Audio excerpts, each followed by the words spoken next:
Are you involved in this? It was Thursday, November 7th, 1:54 in the afternoon. Independence police say 2 officers responded to the Oval Springs Apartments on a domestic violence call. I called my son and asked him if it's okay for me to come up here to see my granddaughter. After speaking with the baby's grandmother, police determined a domestic assault had occurred.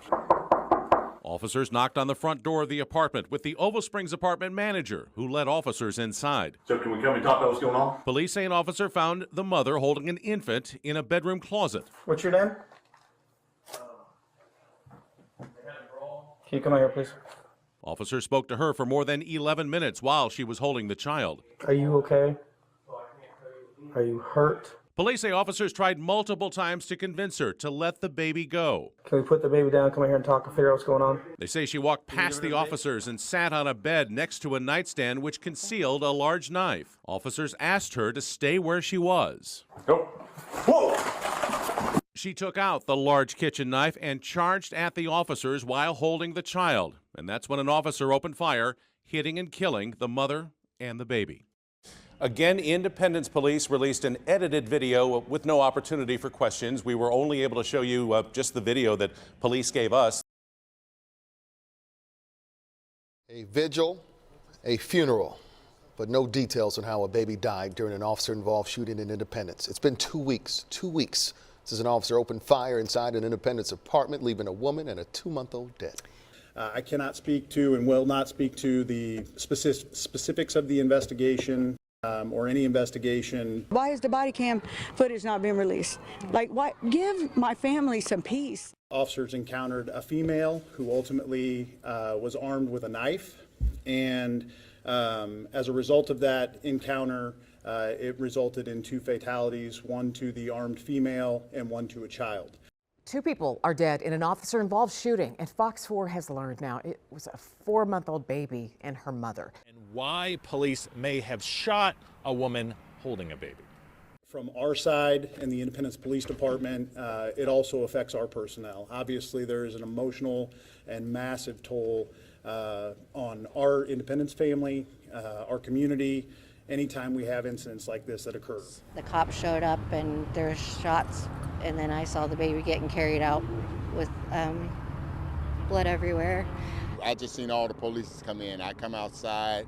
The neighbors say that someone ran up with a baby, a policeman ran up with a baby that was shot and put in it and they took off with the baby. I can also tell you that per their training, their response was exactly as they were trained to perform yesterday, and they did so according to that training and expertise. The child killed was actually an infant. Destiny Hope. She was born in August. Police have yet to confirm how the woman and child died, and the family is demanding answer. There was one of our mental health co-responders that was on scene and actually responded to the scene to engage, and ultimately did not end up engaging before the situation escalated to where it ultimately resulted in those fatalities. What I'd like to focus on is a broader message, and while again the events of yesterday are tragic, there is something that we can do in situations like this, and we need the public's help. This affects not just Independence, not just the metro area, but all across the country.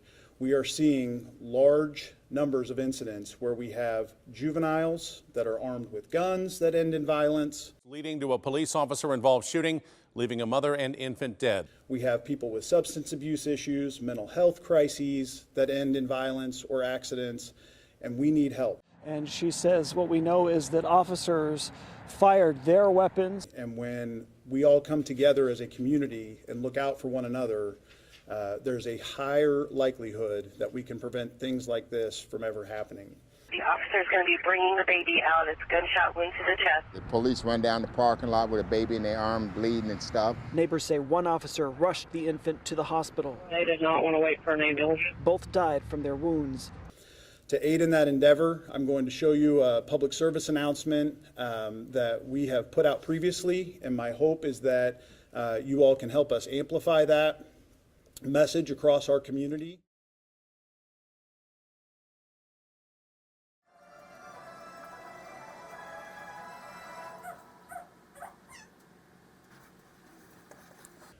Again, I know it's a small reminder, but anytime that we have firearms that are unsecured in residences, anytime that we have firearms in the hands of those that are prohibited and should not, there is a likelihood that tragedy can happen. Buses from elementary to high school dropped off students. The property manager met the children and took them safely to the clubhouse until parents returned from work. Same goes for, again, those that are in substance abuse crises or mental health crises that end up with a weapon. Our goal is to prevent those or de-escalate those where we possibly can. It was an awful thing to see. And we need the community's help in that. So please, we're asking for that today, and we're asking all of you to help us get that message out. And the family tells me the baby's father is absolutely inconsolable right now. Police tell us none of their officers were injured. No officer ever comes to work, whether it be from their first day to their last, expecting or wanting to take a life.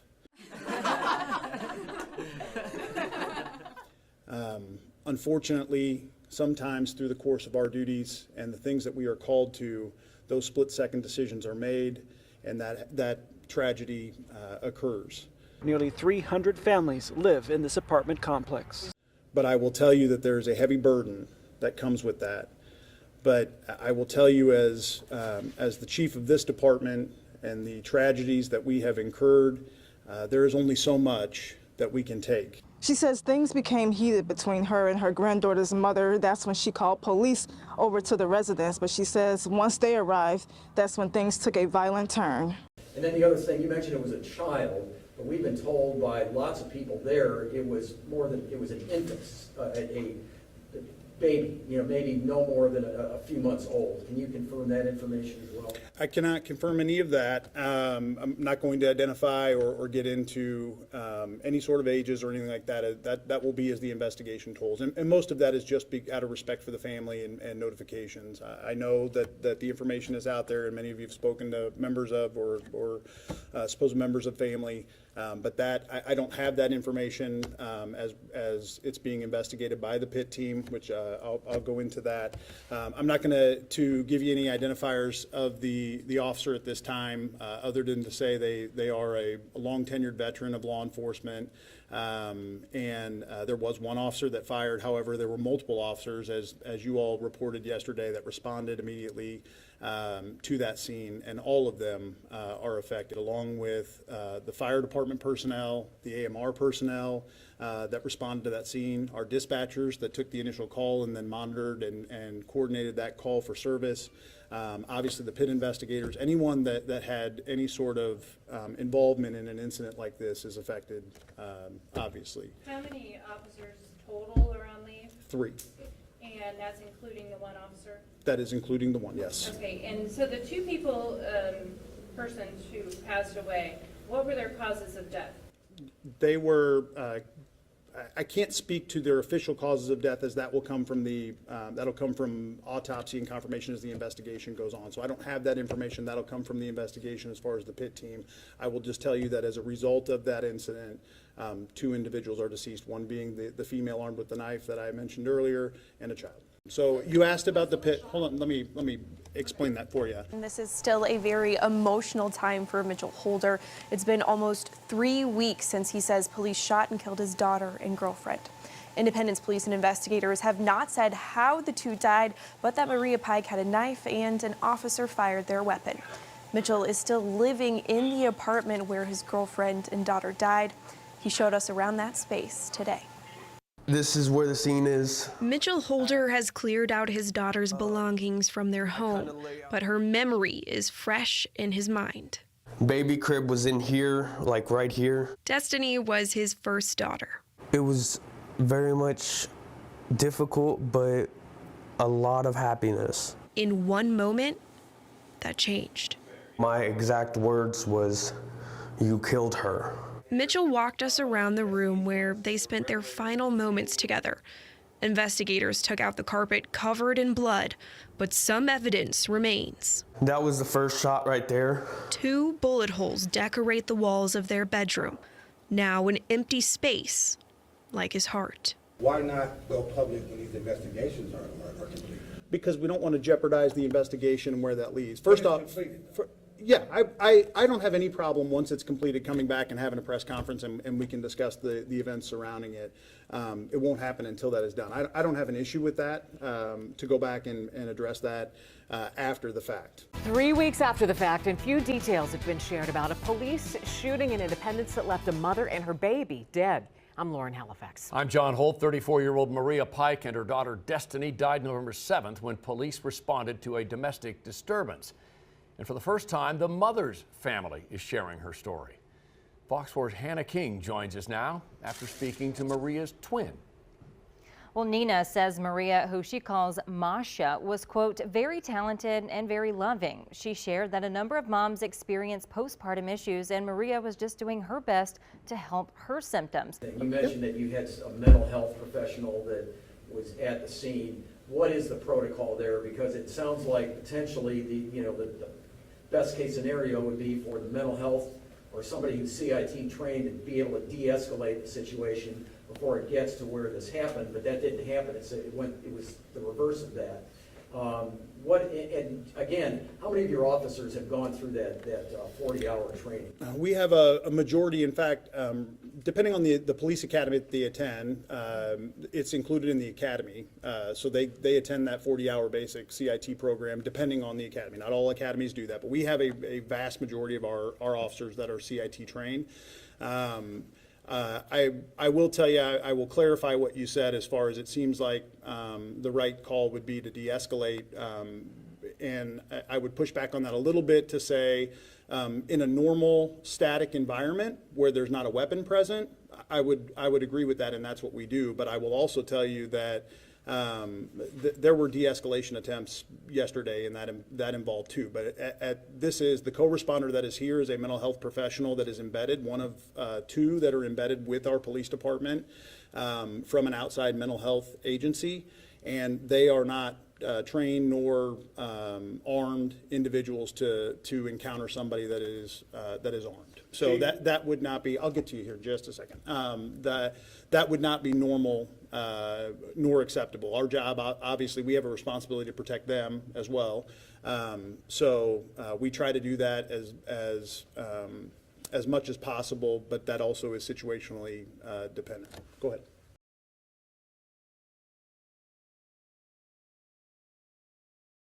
I mean, and I know that that's not just here. That we are seeing, I can tell you, I don't have the empirical data to give you statistics, but I can tell you that over the past several years, we have seen a sharp rise in the amount of firearms that we are taking off the streets on normal, routine, ordinary calls. Oftentimes you have firearms in the hands of people that are prohibited from encountering those. Sometimes it's just accidental firearms that are left out or accessible inside of a residence, and you have someone that results in a shooting. But of all ages, all spectrums, of all ages, all spectrums.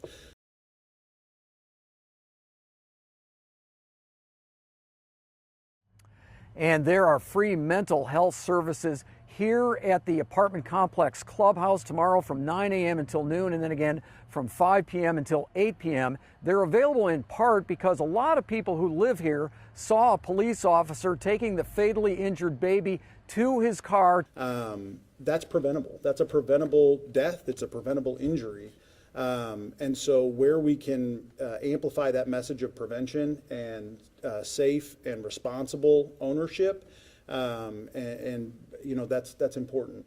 What other instances prompted this call to action today? We've had a couple. We had a death investigation on Chrysler. We had officers that, I mean, you mentioned several. We had officers that were shot at yesterday morning. We've had incidents where, again, we've taken off several recently. I mean, over 10, I can tell you, I don't know the exact number, but over 10 where we've had incidents where we've presented cases recently for felons in possession. It's no secret. I mean, it is on the rise. Thanks. The property manager says the father left the scene in police custody. News Topper 9 brought you some of the first pictures over that scene late today. Police blocked off the area, setting up a perimeter. Are you guys close to doing anything with that Chrysler one, the Ezekiel boy that was killed? It's still under investigation. So there's nothing new on that? Nothing new at this point. Still under investigation. We engaged DFS. Again, I know you want specifics on the other call. I have nothing for you. I haven't looked into that, but I will tell you, no, I'm just telling you that I can't speak to that specific call. What I'm telling you is it is normal for us on routine calls for service to hotline things where we suspect that there may be child abuse or danger to children. Hotline things where we suspect that there may be child abuse or danger to children. There were no arrests that were made at the scene. But it's tough. It's tough because you don't know what you're going to encounter when you get there, and you're able to successfully de-escalate things and get people to services. Ultimately, we want people to be self-sufficient, responsible members of the community that are healthy and well taken care of, and we will continue to do that work. But one call that saves one life or gets somebody the treatment and the assistance that they need, well worth it. Go ahead. Ma'am, I've given you a lot. I'm trying to go, so go ahead. Okay, so the initial... There was reports of an assault or an alleged assault. I don't know about injuries. Nothing that I'm aware of that indicates specific injuries or, possibility of injuries. That will all be part of the investigation. I know you all have lingering questions about who, what, when, where, why, and how, and I get that. I really do. Is there any different protocol about whether you use a firearm, even if somebody's got a knife and there's a child present?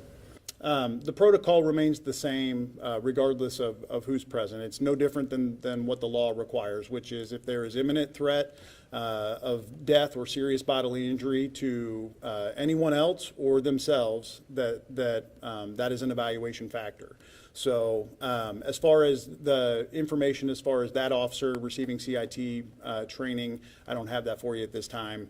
But I will just tell you again to reiterate that we are avid partners in that process, believers in that program, and we work to that. In fact, and we've seen that work so much so that again, these police academies, where 10 years ago that was not part of the curriculum. It was a separate course that you went through for 80 hours, and then the advanced and subsequent CIT training that's available has now is making its way into that basic training set of curriculum. So it is important.